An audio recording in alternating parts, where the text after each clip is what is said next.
To discuss this, we're joined by Jide Ojo, a public affairs analyst. Thank you very much for giving us your time. Quickly, what implications might the tense confrontation between Tony Nwoye and Senate President have on the Senate's overall dynamics and the ability to effectively function in its legislative duties? Thank you very much, Felicity. You know, one thing we need to understand is that conflict and conflict resolution is part of human enterprise, rather. And there are bound to be disagreements in a group of multitude. So it is right for Honorable Senator Tony Nwoye to feel slighted, but he is misdirecting his anger, because if what the Senate President of the Senate rather said is true, that he had the signature of majority supporting Abamoro and the senator from Enugu, who was also touted as the minority whip, then the President of the Senate hasn't heard. What should have happened was to know whether there was falsification of the documents that the President of the Senate relied on. If there were no falsification and caucus met and they forwarded the names, I think President of the Senate, Godswill Akpabio, was on right footing. In any event, it's normal for there to be disagreement, heated debate, and all of that. And that's why there is what's called parliamentary immunity. You can say whatever you like, and whatever you say on the floor of the National Assembly, will not be taken against you. I do hope that is what our law also say, because I know in UK that's what obtains. But UK is a parliamentary system of government. Having said that, anyway, you also recall, Felicity, that at the beginning of this 10th National Assembly, we had similar scenario that played out, where even when Godswill Akpabio announced the names of those two people who are now sacked by the courts, which has paved way for this replacement, there were also disagreement between the leadership of PDP at that time and what was announced on the floor of the Senate.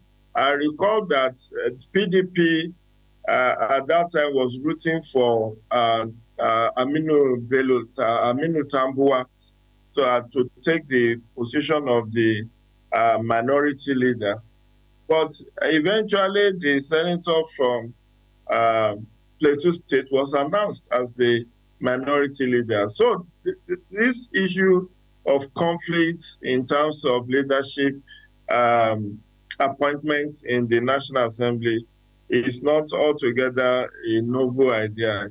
It does happen, and it will continue to happen. That's looking like our reality at the moment. But how significant is the role of minority leaders in the Senate, and what impact could the appointment of Abamoro and Osita Ungu have on representation and the voice of minority caucus in legislative decision-making? Their role is very key and vital, because they are the mouthpiece of the entire opposition parties in the Senate. And in case you forget, there are 7 political parties in the Senate, 8 political parties in the House of Reps, and if we agree that there are 7 political parties in the Senate, it then means that outside of the ruling All Progressive Congress, there are 6 other parties who belongs to the minority caucus, and there is a need for them to come as a united front. So the views of the minority is always sought, particularly on vital issue where 2/3 majority of the members are needed. to take a decision. For instance, it will seem like the opposition has about 40, less than 50 of the Senate, and there are 109 senators. It then means that APC can only have its way where issues around simple majority is needed to take a decision. But where you need two-thirds majority, obviously APC does not have two-thirds majority. It has to go into bipartisanship with the leadership and the members of the opposition party. And that is where you know the importance. Aside from that, it's also to put the party in power in check in terms of,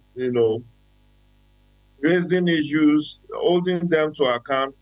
For instance, the chairmanship of Public Accounts Committee usually comes from the opposition party.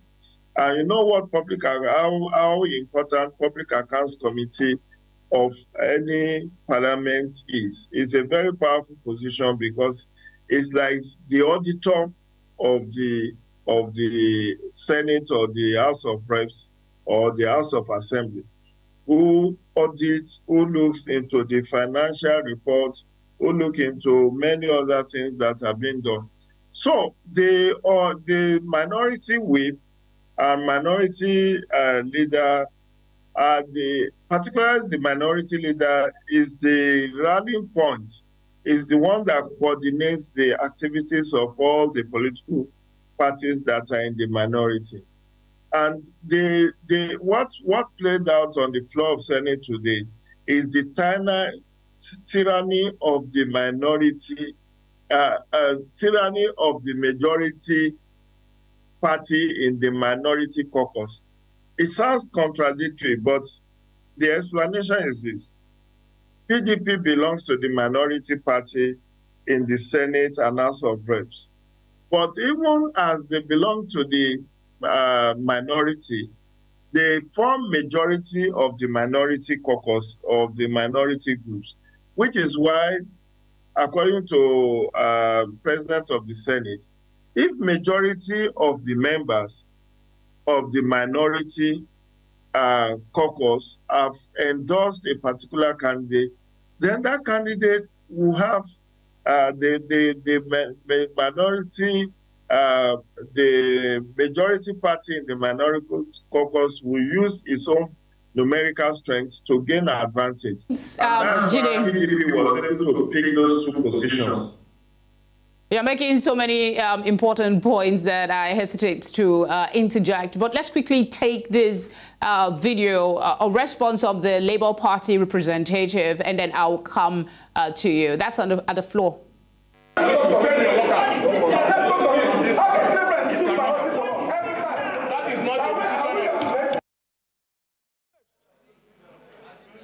we your slaves? The way you elected was the way you were elected.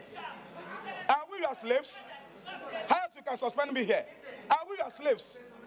Every time you keep on picking leadership for us. We are not your slaves. Whether you like it or not, the way you elected was the way we elected. We are not your slaves. The way you elected was the way we elected. How else you can suspend me? You have done your worst, Mr. President. What do you mean by that? You have done your worst.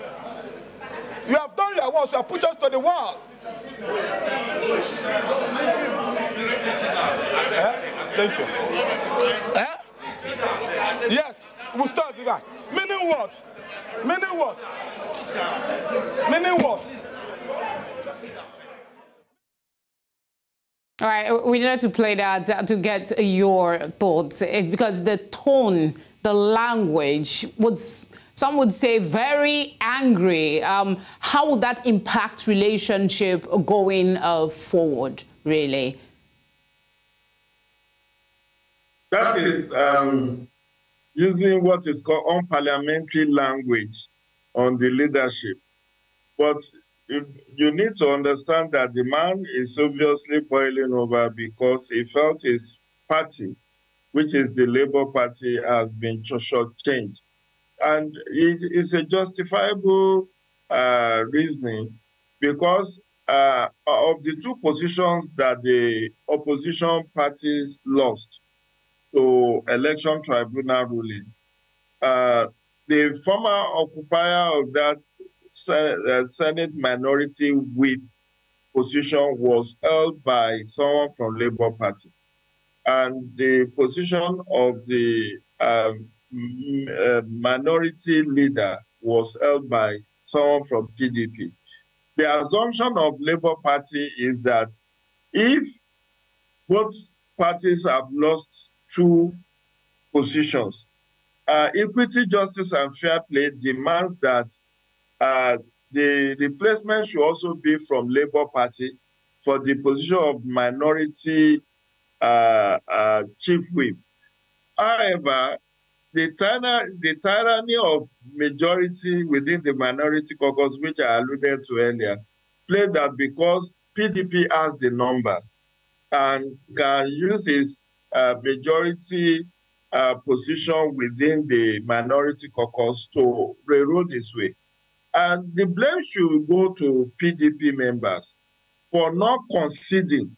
Because aside from PDP, we have Labour Party, we have NNPP, we have ABGA, we have SDP.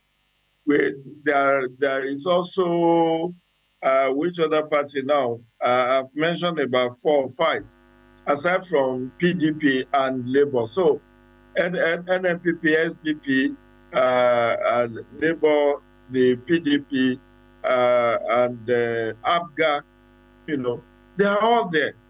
Now, why should you take the two positions when you should ordinarily have considered that since the person who lost that office was from Labour Party, and Labour Party ranks next to PDP in the minority caucus, that position of chief whip should have been considered.